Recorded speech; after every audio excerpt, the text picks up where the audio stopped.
Hello guys, welcome back to my channel. So guys, আপোনালোকৰ যিসকলে it নামৰ movie সিৰিজখন চাইছে তেওঁলোকে হয়তো পেনিৱাইছক নিশ্চয় চিনি পায়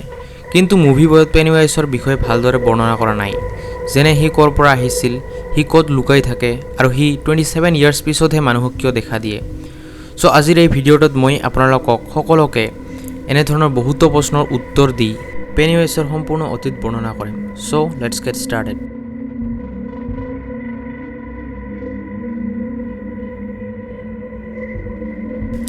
পোনপ্ৰথমতে মই আপোনালোকক জনাই দিছো যে এই ক্ৰিচাৰটোৰ নাম আসলতে পেনিৱাইজ নহয় ই এক বহু পুৰণি ডিমনিক ক্ৰিচাৰ যি নেকি ডাৰ্ক ডিমেনশ্যনৰ পৰা বহু সময় আগতে আমাৰ পৃথিৱীলৈ আহিছিল আপোনালোকৰ যিসকল লোকে গম নাপায় যে ডাৰ্ক ডিমেনশ্যন মানে কি সো মই তেওঁলোকক চমুকৈ জনাই দিছো যে আমাৰ ইউনিভাৰ্ছ অৰ্থাৎ বিশ্ব ব্ৰহ্মাণ্ডখনৰ বাহিৰত কিছুমান ৰেলমছ অৰ্থাৎ ক্ষেত্ৰ আছে আৰু যিবিলাক নেকি আমাৰ বিশ্ব ব্ৰহ্মাণ্ডখনক চাৰিওফালৰ পৰা আৱৰি আছে আৰু যাক আমি মেক্ৰভাৰ্ছ বুলিও কওঁ আৰু এই ক্ৰিচাৰটো ইয়াৰে কৰবাৰ পৰাই আমাৰ পৃথিৱীলৈ আহিছিল ইয়াৰ আসল ৰূপটো এক প্ৰকাৰৰ অৰেঞ্জ লাইটৰ নিচিনা এই ক্ৰিচাৰটোৱে যেতিয়া ইয়াৰ আসল ৰূপত ওলাই আহে তেতিয়াই নিজৰ দেহৰ পৰা ওলোৱা তীব্ৰ পোহৰৰ দ্বাৰা যিকোনো লোককে কিছু সময়ৰ বাবে অন্ধ কৰি দিব পাৰে আৰু কিছু সময়ৰ বাবে তেওঁলোকক পেৰালাইজড বা পাগল বনাব পাৰে যেনেদৰে ইট মুভিখনত এই ক্ৰিচাৰটোৰ অৰেঞ্জ কালাৰ জ্বলি থকা চকু দুটা দেখিবলৈ পোৱা গৈছে আৰু ইয়াৰ দ্বাৰা হি বেভাৰলিক কিছু সময়ৰ বাবে পেৰালাইজ কৰি দিছিল ইট অৰ্থাৎ এই ক্ৰিচাৰটো আসলতে প্ৰি হিষ্টৰিক সময়তে আমাৰ পৃথিৱীলৈ আহিছিল এটা উল্কাপিণ্ডৰ দৰে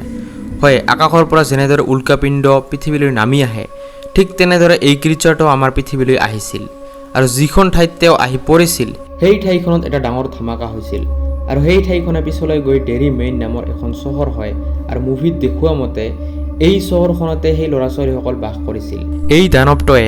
যেতিয়াই টোপনিৰ পৰা সাৰ পায় তেতিয়াই সেই গোটেই চহৰখনত কিবা নহয় কিবা বৃহৎ পৰিমাণত হিংসাত্মক আৰু ভয়াৱহ ঘটনা সংঘটিত হয়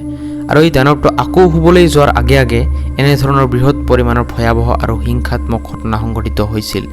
সেইবাবেই ডেৰি মেইন চহৰখনৰ ইতিহাসত এনে ধৰণৰ বহুতো অশুভ আৰু ৰহস্যময় ঘটনা সংঘটিত হৈছিল উদাহৰণস্বৰূপে এসময়ত এই চহৰখনত বহু সময়ৰ পৰা বাস কৰি থকা বহু সংখ্যক লোক হঠাতে এক ৰাতিৰ ভিতৰতেই নাইকিয়া হৈ গৈছিল গোটেই লোকসকল ৰাতিৰ ভিতৰত কলৈ গ'ল সেয়া কোনেও নাজানে আৰু তেওঁলোকৰ ঘৰসমূহত ৰক্ত আৰু মানুহ চুচৰাই নিয়াৰ চিন আছিল এনেধৰণৰ ৰক্ত আৰু চুচৰাই নিয়াৰ চিনসমূহ তেওঁলোকৰ ঘৰৰ পৰা ওলাই গৈ 29 নাইভেল ষ্ট্ৰীটত থকা ঘৰ এটাত গৈ শেষ হৈছিল এইখিনিতে মই আপোনালোকক জনাই দিছো যে মুভিবোৰত দেখুওৱা মতে এই ঘৰটোৰ ভিতৰত এটা কুঁৱা আছে আৰু এই কুঁৱাটোৰ তলতে লুকাই থাকে সেই দানৱটো ডেৰি মেইনৰ ইতিহাসত আন এটা ভয়াৱহ আৰু অশুভ ঘটনা সংঘটিত হৈছিল এই ঘটনাটো আছিল এনে ধৰণৰ ইষ্টাৰ ফেষ্টিভেলৰ দিনাখন এই চহৰখনৰ এটা ফেক্টৰীত এটা ডাঙৰ এক্সপ্ল'জন হৈছিল আৰু এই দুৰ্ঘটনাৰ ফলত মুঠ 102 জন লোকৰ মৃত্যু হৈছিল আৰু ইয়াৰে 88 জনেই আছিল শিশু এই দানৱটোৱে 27 বছৰলৈকে শুই থাকে আৰু তাৰ পিছত 1-2 বছৰমান সময় সি মানুহক খায় আৰু তাৰ পিছত আকৌ 27 বছৰৰ বাবে শুবলৈ সেই কুৱাটোলৈ নামি যায় যদি আমি এই দানৱটোৰ শক্তিসমূহৰ বিষয়ে আলোচনা কৰোঁ তেন্তে ইট এক অতিশয় শক্তিশালী দানৱ আৰু ইয়াৰ ৰূপ পৰিৱৰ্তন কৰিব পৰা ক্ষমতাটো আটাইতকৈ ভয়াৱহ এই দানৱটোৱে কেৱল সেইবিলাক বস্তুৰে ৰূপ লয় যিবিলাক নেকি তেওঁৰ শিকাৰটোৱে আটাইতকৈ বেছি ভয় খায় ইয়াৰ কাৰণ হ'ল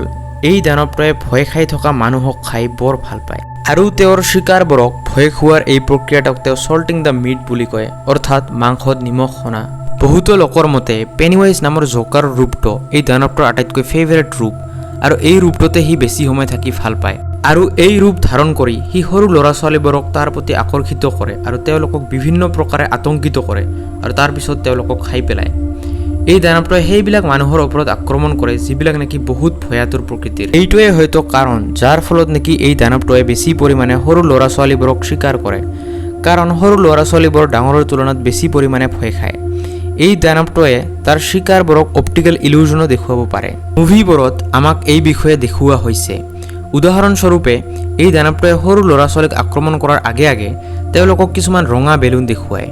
এই ৰঙা বেলুনবোৰে এইটো সংকেত দিয়ে যে ওচৰে পাজৰে পেনিৱাইজ আছে অপটিকেল ইলিউজন দেখুৱাৰ লগতে এই দানৱটোৰ আন এটা শক্তি হৈছে যে ই মানুহৰ ব্ৰেইনটোৰ লগত খেল খেলিব পাৰে আৰু তাক নিজৰ নিয়ন্ত্ৰণত আনিব পাৰে যিদৰে সি হেনৰিক মানসিকভাৱে নিয়ন্ত্ৰণ কৰিছিল আৰু তাক নিজৰ পিতৃক হত্যা কৰিবলৈ কৈছিল আৰু যাৰ ফলতেই নেকি হেনৰিয়ে তেওঁৰ পিতৃক পিছত হত্যা কৰি পেলাইছিল অকল এয়াই নহয় বহুতো লোকে এইটো বিশ্বাস কৰিছিল যে